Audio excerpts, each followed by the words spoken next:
Ever feel like you're racing to keep up with the future?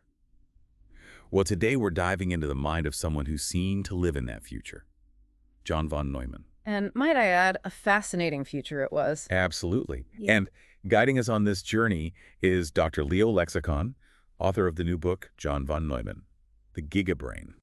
I have to say, this book is tailor-made for anyone who, loves getting a peek behind the curtain of scientific breakthroughs, It's for those of us who want to understand not just what these groundbreaking thinkers discovered, but how they thought. which is, let's be honest, often the most intriguing part. So, Dr. Lexicon, we're talking about someone who, no less than Nobel Prize-winning physicist Eugene Wigner, considered the superior intellect, even compared to Einstein. Who is this guy, John von Neumann? Well, let's just say he was the kind of kid who could divide 8-digit numbers in his head before most of us were, well, out of kindergarten. Born in Budapest back in 1903. Wait, seriously, 8-digit numbers at age 6. At 6 years old. But you see, it wasn't just calculation, it was this insatiable curiosity that really set him apart. Dr. Lexicon talks about how young Johnny would devour books on Greek philosophy. Greek philosophy. Most kids that age are, like, trying to decode the back of a cereal box. Exactly. But von Neumann, he wasn't just reading. He was forming his own critiques, engaging with these complex ideas at an age when most of us were, well, struggling to choose our favorite cartoon. It's like his brain was wired differently from the get-go. Absolutely. It wasn't passive learning. This was laying the groundwork for that incredible interdisciplinary thinking that would mark his entire career. Okay, so, like, imagine the flexibility of, say, a gymnast, but for ideas. That was von Neumann. A perfect analogy. But just like a gymnast needs training, von Neumann's family played a crucial role in nurturing his talent. Tutors, the best schools. They surrounded him with, honestly, more books than most libraries I've been in. They recognized his potential from the start and provided, like, the perfect environment for it to flourish. Exactly. For example, sending him to the Lutheran Gymnasium, which at the time was renowned for its incredibly rigorous academic program. So this wasn't just about, privilege. It was about recognizing extraordinary ability and giving it the opportunity to truly excel. Precisely. It's Yeah. like you can have the fastest car in the world, but if you don't know how to drive it, You're not going to win any races. exactly. Von Neumann, he had the car and the driving skills. He was already speeding past most academics while still a teenager. Dr. Lexicon actually mentions how he was publishing papers on advanced math concepts while his peers were, trying to figure out prom dates. And we're not talking about trivial papers either. By 19, he'd already made significant contributions to set theory, which, as you might imagine, is not exactly light reading. Okay, full disclosure, infinity kind of makes my brain do backflips. Yeah. And I think most of us struggle with our very finite to-do lists, let alone the concept of infinity. But it highlights something Dr. Lexicon emphasizes throughout the book. Von Neumann's capacity to tackle problems that most wouldn't even approach. It's like he was working with a different mental operating system. While others saw roadblocks, he saw pathways. And often by using what we might now call mental models. So instead of getting bogged down in the, like, nitty-gritty specifics of a problem. He'd abstract it, create a simplified representation in his mind. Ah, okay. So kind of like a mental shortcut. Exactly. But here's the really fascinating part. Those models, they weren't limited to one specific field. What he learned in, say, quantum mechanics, he could apply to economics. Wow, that's pretty remarkable. It's like having a universal toolkit for understanding complex systems. And trust me, von Neumann was never afraid to put those tools to use. It's like that quote, I think it was von Neumann himself who said, "If people do not believe that mathematics is simple, it is only because they do not realize how complicated life is." And, he had that knack, that ability to find the elegance, the structure beneath all the chaos. Which makes sense, because we're not talking about some solitary genius, right? Mhm. Dr. Lexicon really paints this picture of von Neumann, this guy who thrived in these really collaborative environments. Oh, absolutely. From the rigorous, demanding environment of the Lutheran Gymnasium, he goes on to the University of Budapest, and there his professors, they knew. They knew they had something special on their hands. Oh, they knew. But instead of, I don't know, being intimidated or trying to, clip his wings a little, they encouraged him. They nurtured that growth. And pretty soon, Budapest wasn't big enough to contain all that genius, right? So what does a young genius with a thirst for knowledge do? Well, he packs his bags for the European Academic Grand Tour, of course. Only the best for von Neumann. Think of it like an intellectual pilgrimage. He heads to Germany, the epicenter of mathematics at the time, the University of Berlin, the University of Göttingen. Wait, hold on. So he's like casually bumping into Einstein in the hallway. Was there anyone this guy didn't cross paths with? It's important to remember this wasn't just about networking for von Neumann. He wasn't there to collect famous friends. He was actively engaged in pushing the boundaries of knowledge of multiple fields.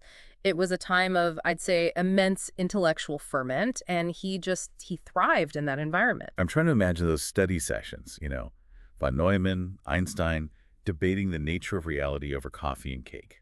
It does make your head spin a little, doesn't it? But it speaks to this key aspect of von Neumann's work ethic that Dr. Lexicon highlights, his commitment to collaboration. He wasn't afraid to be challenged, to really test his ideas against the best minds in the world. So he had this incredible intellect, but then he paired it with like the work ethic of, I don't know, three normal geniuses. It's no wonder they called him the Martian, right? This is a guy known for his intense focus, often working late into the night. Absolutely. And it wasn't just about the hours he put in, it was that ability to connect seemingly disparate ideas, to see the patterns where others saw only chaos. And this, I think, is where his work on set theory comes in. Okay, back to infinity. For those of us who maybe skipped that day in math class, remind us what set theory is all about and why von Neumann's contributions were so groundbreaking.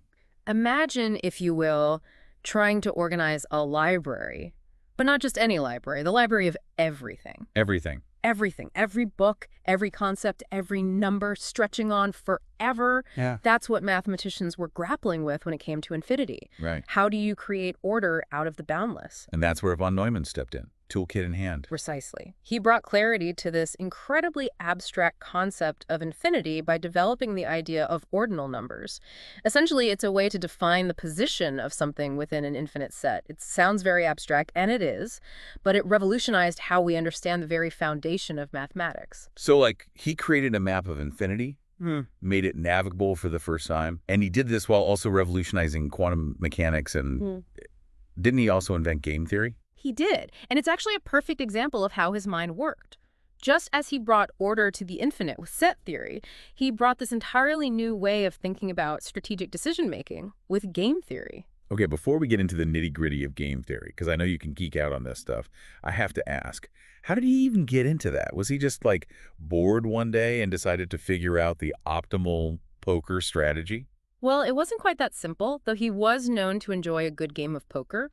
His work on game theory, it was deeply rooted in mathematics and logic, but it also reflected his fascination with human behavior, with decision-making. So it's not just about poker. Not at all. Game theory has applications in everything from economics and politics to evolutionary biology and, get this, artificial intelligence. Oh, wow. It helps us understand how individuals or groups, they make decisions in these situations where those decisions are interdependent. In other words, what I choose affects the outcomes for you and vice versa. Okay, that actually sounds like really relevant to, well, life in general. So from the vastness of infinity to like the strategic nuances of a poker game, John von Neumann, he seemed to have this knack for cracking the code of complex systems. He did, and perhaps his most impactful legacy, well, at least the one that most directly touches our everyday lives, is in the realm of computers. It's almost impossible to overstate his contributions there, right? I mean, we're just talking about a time when computers were these like room-sized behemoths that most people couldn't even fathom. Yet here's von Neumann not just building them, but already thinking decades ahead. He was thinking about how they'd be used, and that's crucial. We're talking about the 1940s. Right, when computers were seen as, I don't know, glorified calculators or something. Exactly. But von Neumann, he saw their potential, not just for crunching numbers, but as tools for, well, amplifying human intelligence itself. Which, let's be honest, is a pretty bold vision for a time when even the most basic computations took, like, hours or even days. It was visionary. He was involved in the development of some of those very first computers. The ENIAST, for example. Right, which was used to, like, calculate ballistic trajectories, right, during World War II. Exactly. But his real genius, I think, was in seeing beyond those early, very specific applications. And that brings us to what is often considered his crowning achievement in computer science, the von Neumann Architecture. Which, despite the intimidating name, is actually more familiar than you might think. I was just thinking that. It sounds so, I don't know, technical. It does. But think about your smartphone, your laptop, even the simplest calculator. At their core, they all share this fundamental structure. A central processing unit, the CPU, a memory bank to store information and instructions. And a system for moving data between them? Oh, Okay, yeah, I'm starting to see it now. So he basically created the blueprint for how we interact with technology today. in many ways, yes. Before the von Neumann architecture, computers, they were essentially single-purpose machines, designed for very specific tasks. So you'd need a completely different machine to like calculate artillery trajectories versus, I don't know, cracking codes or something. Concisely. But von Neumann's insight was to create a system where instructions and data could be stored in that same memory, which allowed for much greater flexibility. Ah, okay. So instead of having to like rewire the entire machine for every new task, you could simply feed it a new set of instructions, A program. a program, and it would adapt on the fly. Exactly. And that, my friend, paved the way for the general-purpose computers that we now take for granted. The ones we use to write, to create, to connect with each other, even to explore the far reaches of space. All thanks to this one incredibly forward-thinking mathematician. It's mind-blowing. And you know, what's even more remarkable is that he did it all with this incredible combination of genius, yes, but also generosity. Dr. Lexicon really emphasizes that von Neumann, he was always eager to share his ideas, to collaborate with others, to inspire that next generation of thinkers. Which I think is such an important reminder for all of us, right?